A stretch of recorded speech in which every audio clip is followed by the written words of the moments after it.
ते मुंहिंजा ॻाल्हि था कनि त कंहिं ज़माने में हिकिड़ी बादशाही में ॿ भाउर रहंदा हुआ। से बादशाहनि जो बादशाह तरपाक पाण आहे, पर ही को जगजहान जो को बादशाह हो। उनजी वॾी बादशाही हुई। उन में हिकिड़ो अंधो ऐं ॿियो ॿातो रहंदा हुआ। अंधे ऐं ॿाते जी पाण में तमामु घणी प्रीत हुई। ॿई भाउर हिक ॿिए खां पल बि परे न थींदा हुआ। ॿातो अंधे जी पियो परघो लहंदो हो ऐं हू हर रोज़ जंग में वेंदो हो ऐं हिकु काठिन जी भरी करे शहर में विकिणी पंहिंजो ऐं पंहिंजे भाउ जो पेट पियो भरींदो हो। से मुंहिंजा उन ई मुल्क देश जो राजा सफ़ा को चरबट हूंदो हो। हर कंहिं ॻाल्हि ते वहम ऐं भरम पियो कंदो हो। ते बादशाह अगरि राति जो उहो सुपिनो बि ॾिसंदो हो त जेसीं हुनखे उन जो मतिलबु न ॿुधाईंदा हुआ तेसीं हुनखे आराम कोन ईंदो हो। वज़ीर अमीर हर वक़्तु राजा जे फ़िक्र में सरगंदा हूंदा हुआ त मतां वरी को बादशाह खां ॾचे वारी ॻाल्हि न करे हुजे। से मुंहिंजा बादशाह जी बादशाही पे हली होॾां काणो ऐं ॿातो बि पंहिंजी ज़िंदगी गुज़ारे रहिया हुआ। पर ओचितो हिकु राति राजा साईं बादशाह चइनि पहरनि में 4 सपना ॾिठा। बादशाह सलामत जी 4 सपना से ख़्वाब ॾिठा त सुबुह जो उथियो त साईं राज में दरबार में सफ़ा उधम मची वियो। ते हाणे जेसिताईं राजा खे उन्हनि जो मतिलबु न सम्झायो वञे त हुनखे सुख कीअं अचे, चरबट त अॻे ई हो। से वज़ीरनि मुशीरनि घणा ई मथां आया पर केर बि कुझु सम्झाए न सघियो। ऐं राजा जो ज़िद हुजे त जेसीं सपना न सलिया तेसीं निंड आराम हराम आहे। सो साईं वज़ीर मुशीर सभु वयल में पइजी विया। बादशाह जो हुकम थी वियो।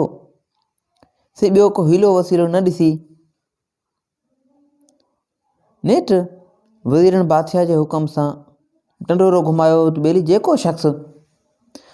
बि शख़्स बादशाह सलामत जे सपननि जो मतिलबु सम्झाईंदो तंहिंखे अधु राज ऐं अधु भाग मिलंदो ऐं बादशाह सलामत पंहिंजी वॾी धीउ सां बि शादी कराईंदो। से राजा सॼे बादशाही में इहो पड़ो घुमाए छॾियो। बादशाह सलामत जो हुकम थी वियो, राजा जो हुकम थी वियो। पड़े वारो हीरनि जो जवाहरनि जो थाल घुमाईंदो, शहर जा शहर चकर काटींदो, घुमंदो फिरंदो उन ई झूपड़ी वटां अची लंघियो। से मुंहिंजा उन ई झूपड़ी वटां अची लंघियो जिते अंधो ऐं ॿातो रहंदा हुआ। ॿातो त वियो हो जंग में काठियूं करण ऐं अंधो वेठो हो झूपड़ी में। से अंधे जॾहिं पड़ो ॿुधो राजा जे कर्मचारियुनि खे सॾे चयाईं त अदा छा ॻाल्हि आहे, कहिड़ा पड़ा पिया घुमायो। ते राजा जे कर्मचारियुनि खे राजा जे सपननि मुतलिक़ सम्झायो त ही ॻाल्हि आहे, ही मुहाल आहे।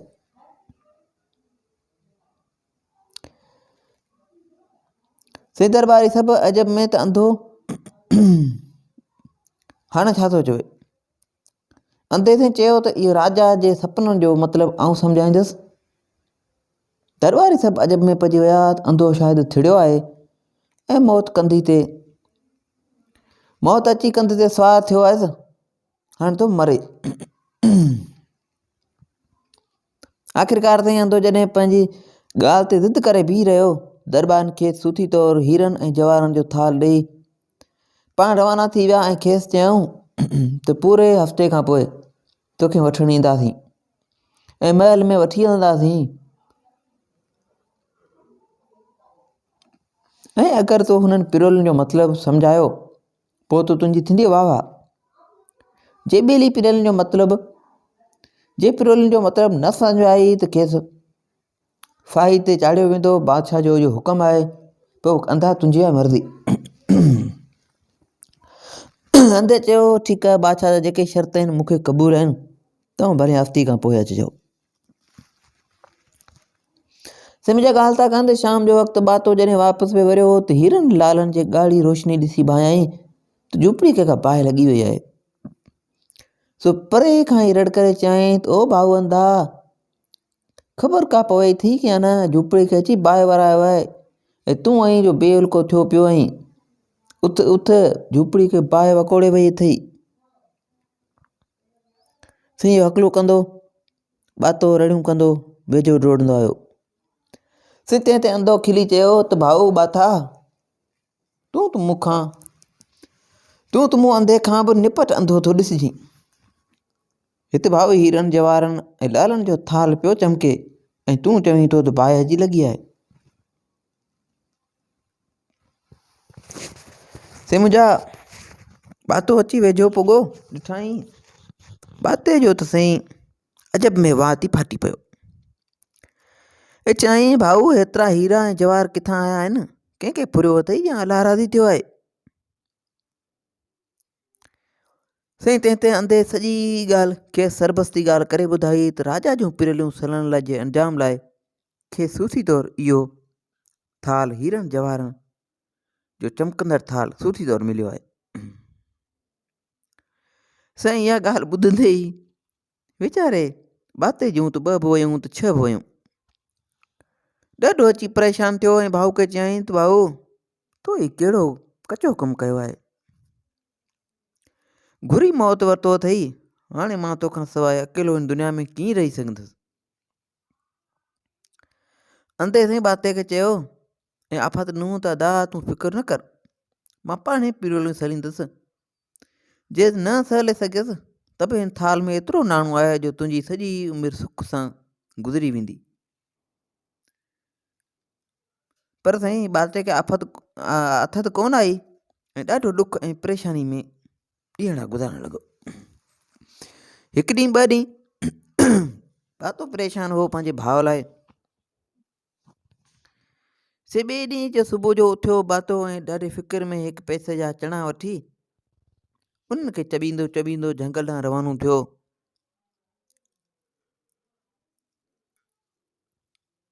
से मुंहिंजा बाते खे उहा ई होराखोरी हुई संदसि भाउ अंधे जी कीअं जान बचे। सिंह घणी ॻुड़ी वीचार में हो, हलंदे पियो त परियां हिकिड़ो ॾिसे त हिकु भॻल झूपड़ी ते नज़र पियसि। ॾिठाई त ॾींहुं के कतारूं आहिनि, ॿाहिरि पियूं निकिरनि त के अंदरि पियूं वञनि।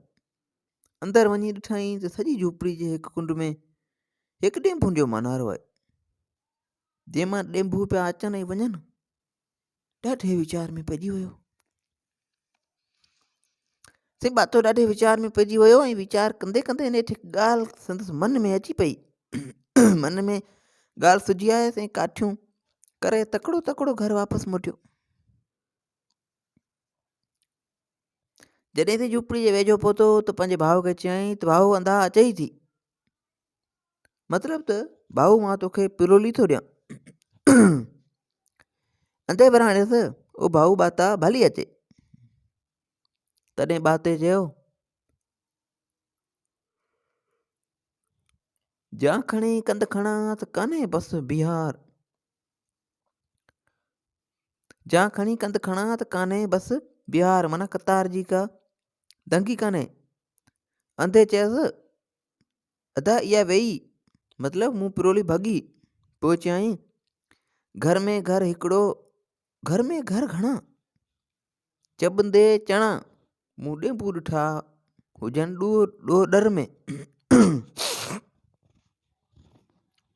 हाणे से बात खे कुझु पेट में साह पियो ऐं सम्झाईं त शायदि राजा जूं पिरोलियूं बि सले वञे, पर अञा पंहिंजे भाउ जे आज़माइश करण ते घुरियाईं। हिकु 2 ॾींहंनि खां पोइ वरी ॿी हिकु पिरोली ठाहे खणी आयो ऐं भाउ खे हकल करे चयईं हो भाऊ अचई थी। अंधे चयो अदा भली अचे। तेसीं बाते चयो हिकु मुई ते 2 मुआ, 2 मुई ते 3 चौथूं, चौथों मुओ अथई शौक़ सां ठड़क 5 ते।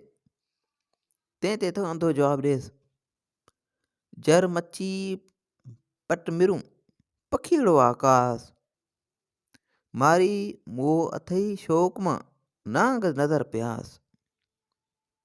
हक़ीक़त ही हुई त बातो जंहिं जंगल मां पियो हुयो त हिकु हरण खे तलाउ जे किनारे ते पाणी पींदो ॾिठईं। तलाउ मां हिकिड़ी मच्छी जो टिपो ॾिनो सा वञी हरण जे सिंग में फाथी।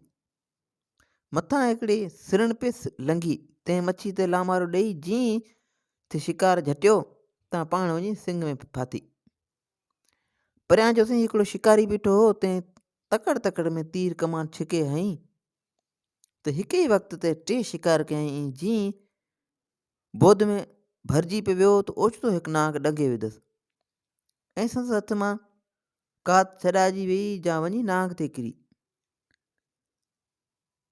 संदसि हथ मां कानी कमान कात छॾाइजी विया जेके वञी नाग ते किरिया ऐं नाग पुण फतकी फतकी उते ई साह ॾिनो ऐं उते ई पंजनी जीवन जे हिकु ई वक़्तु वञी साह सुकी जो ऐं पंज ई जानदार साह वारा हिकिड़े धक में वञी राह रबा ॾिठा मरी विया ऐं साह उन्हनि जो निकिरी वियो। बाते इहो इसरार ॾिसी पिरोली ठाहे वरिती हुई जेका हुनजे भाउ अंधे पिरोली सले छॾी। से बाते खे हाणे कुझु साह पियो त ॾिठईं त मुंहिंजो भाउ अंधो हाणे पिरोलियूं सले वेंदो। साईं ॾींहं गुज़री विया, अची 7 ॾींहंनि जो मुदो पूरो थियो ऐं राजा जा दरबारी बि अची अंधे जी झूपड़ी वटि वारद थिया।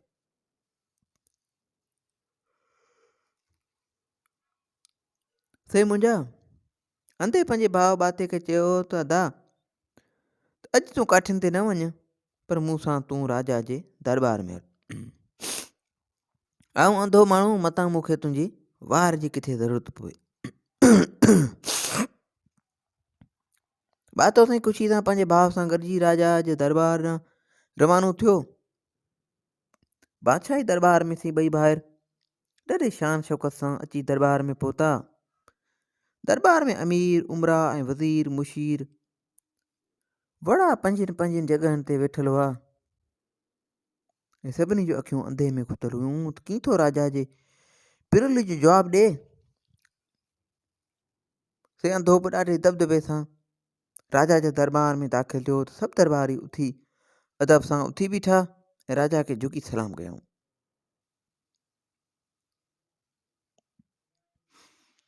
से राजा अंधे खे सॾे चयो, कीअं भाई अंधा अचई पिरोली? अंधे सबर सां जवाबु ॾिनो, भली अचे राजा साईं। से बादशाह चयो, 4 टोल रात खेली, 4 टोल रात खेली। दरबार में ख़ामोशी छांइजी वई। ईअं पियो लॻो त अगरि ज़मीन ते सुई किरे त बि हुनजो आवाज़ु ॿुधण में अचे।